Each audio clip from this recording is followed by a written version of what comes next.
Welcome to a brand new episode of the Post Game. I am your host, Davion, and I'm joined by Matt, What up? Oronde, So what's popping? Omega, What's up, man? and my boy Freddie. Welcome back.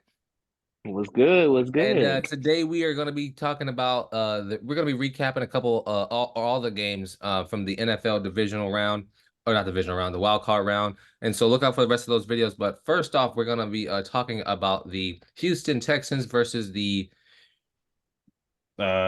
Cleveland Browns. I have the divisional round up. That's why I'm yelling at that. So yeah, so first off, the Houston Texans blow out the Cleveland Browns 45-14. That top 5 defense in the league just got 45 points dropped on it. So what are y'all initial reactions to this? CJ Stroud is a dog. Flacco's magic ran out. He's that man. And the Flacco run unfortunately cut short. Well, I didn't expect it to happen, but that's just how it goes with backup quarterbacks. You get 4, maybe 5 games, and then it's just every game you just wonder if the fallout's going to be this game, and that's what just happened to happen for Cleveland. I think we also know that the playoffs is just a different breed too. Like it's just a different game. It's at a different pace. It's at a players wake up for the playoffs. You know what I mean? And so that's what I also think that's a big factor into this game. So looking at it, 45 points.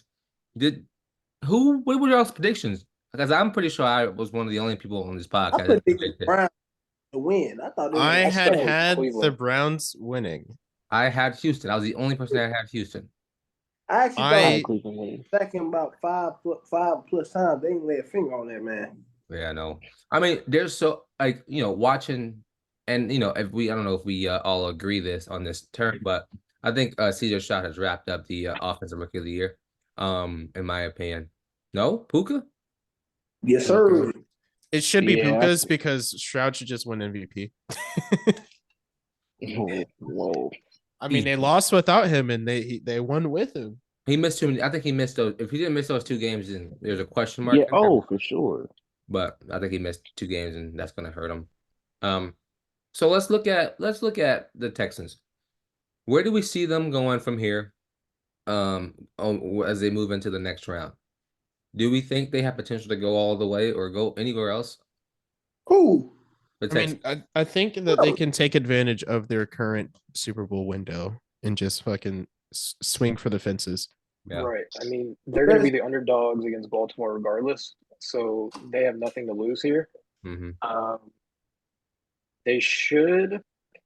I would be shocked if they pull something crazy on Baltimore, but again, they did just beat up against one of the top 5 defenses in the league, so who knows?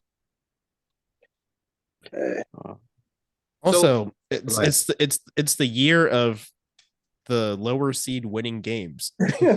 So, who's to say that they do not? Teams against the spread are like 20-7 on the season, and it's just it's just a year for it at this point. So why not? It's not to steal the trademark from Russ, but why not?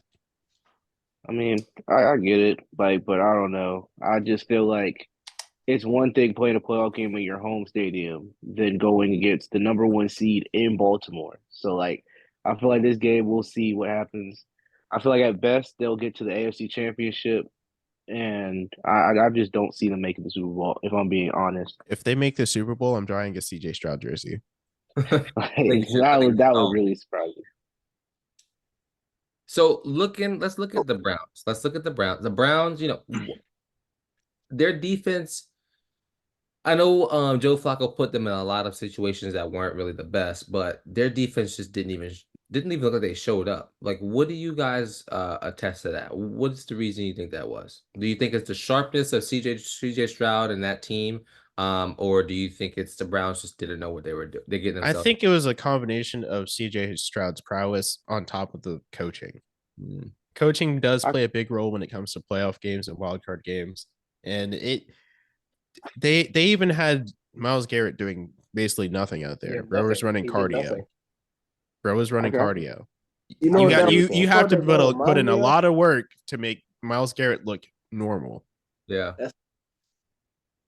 You know what they No, I game? can- What? How the Eagles are ended their season. Yeah. If their D line doesn't get pass rush, that the DBs it showed that they could be had, like Shannon Sharp said. Liability. When Liability. they not getting back there pressure in the Yeah, quarterback. the secondary did look pedestrian. On top of the fact that there were a lot of punting from the Cleveland side. Yeah. Yeah. I mean, on top of those 2 picks. And so, okay, so let's we haven't mentioned it much, but D'Amico Ryans and what he's done for that team has been nothing short of excellent. In my opinion, he's coach of the year. Some can give it to Dan Campbell. I think either of those two are a fine option.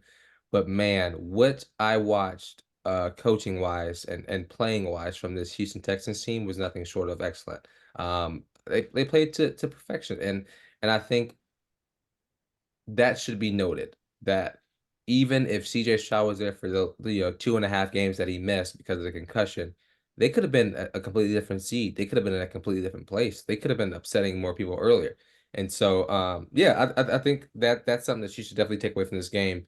But yeah, any final takeaways that y'all have? Anything else on the Houston Texans or the Browns?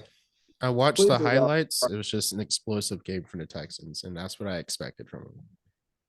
Even though I picked against them, I still expected, something from it. I didn't expect that shit at all. Proud of shit. This is, I don't know. It's just one of them games where like it could have gone either way. Yeah. I felt like, but I did pick the Browns to win that. Yeah, I mean, this is just an ass whooping. I mean, I don't really know what else you could say. Houston just looked great through the whole game. They did nothing wrong. I'm going to be really interested to see how they do against Baltimore and if they can somehow keep this, high pace, fast pace offense going. But yeah, I mean, good win for the Texans from being one of the worst teams in the league to getting to the second round. So talk about coaching. Yeah. But yeah, yeah, that is all I had. So wait, one more question and then we'll head out for this certain game. The Cleveland Browns. Deshaun Watson, we know that he is their franchise quarterback. They paid him a bag for that title. Do we think he comes back next season and make Of this course. get this team back to this point? he has to. I think I'm probably the only one in this call that thinks he can. Yeah, I don't. But it should be the expectation that they get back to at least the wild card minimum. Anything less, they'll have to work something out because there is just no reason for him not to. $200 million. Yeah, I mean, 231. Yeah, they have to bring him back just because of the contract. Will he do good? I'm not having high expectations for him next year. I mean, he just stunk it up when he was healthy this year. Not saying he can't get better or improve on it, but he just did not. I mean, the Browns looked better without him. Yeah. That's all I'm going to say. The Browns' last playoff win was by the man Baker Mayfield, which we'll get to that later. Oh, God. Anyway, well, so Texans fans, Browns fans, let us know how you feel. Let us know what you expected or expected out of this season. We're looking forward to hearing hear you guys' comments. Please remember to like, subscribe. Omega, Oronde, Freddie, Matt, appreciate y'all for joining as well. I've been your host, Davion, and this has been the post game. Peace.